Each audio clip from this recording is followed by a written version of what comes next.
नमस्कार शेतकरी मित्रांनो, तुम्हा सर्वांचं आपल्या यूट्यूब चॅनलवर पुन्हा एकदा स्वागत। तर फक्त या जिल्ह्यातील शेतकऱ्यांची होणार कर्जमाफी।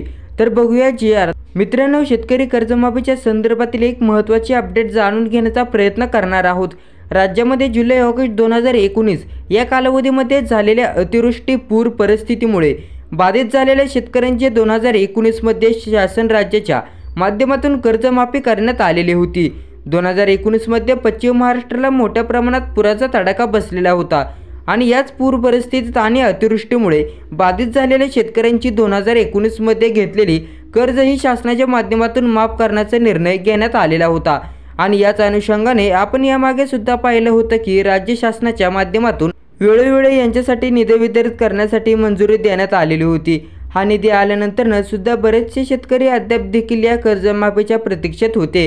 बरेचसे शेतकऱ्यांच्या कर्जमाफीसाठी शासनाचा निधी मिळणं बाकी होतं।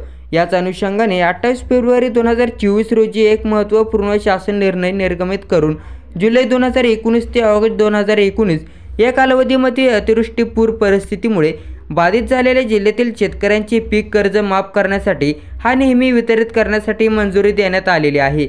आतापर्यंत या योजनेच्या अंतर्गत शासनाच्या माध्यमातून 525 कोटी 62 लाख एवढा निधी वितरित करण्यात आलेला आहे। याच्या व्यतिरिक्त 379 लाख रुपये एवढा निधी वितरित करण्यासाठी मंजुरी देखील देण्यात आलेली होती, परंतु त्यापैकी 70% म्हणजे 256.99 लाख रुपये एवढा निधी राज्यात जुलै 2019 ते ऑगस्ट 2019च्या कालावधीमध्ये बाधित झालेल्या जिल्ह्यातील शेतकऱ्यांचे पीक कर्ज माफ करण्यासाठी वितरित करण्यात आलेला होता। याच्यामध्ये जर पाहिलं तर सांगली, सातारा, कोल्हापूर या जिल्ह्यातील शेतकऱ्यांचे मोठ्या प्रमाणात नुकसान झालं होतं आणि या स्पर्शेवरती या जिल्ह्यातील जे शेतकरी बाकी असतील अशा शेतकऱ्यांचे 2019 मधील जी कर्ज होते ते पीक कर्ज या नेत्याच्या माध्यमातून माफ केले जाणार आहेत। तर मित्रांनो, अशा प्रकारे एक महत्त्वपूर्ण असा शासन निर्णय आलेला होता। तर मित्रांनो, माहिती आवडली तर व्हिडिओला लाईक करा, चॅनलला सबस्क्राईब करा व व्हिडिओ इतरांना नक्की शेअर करा। धन्यवाद।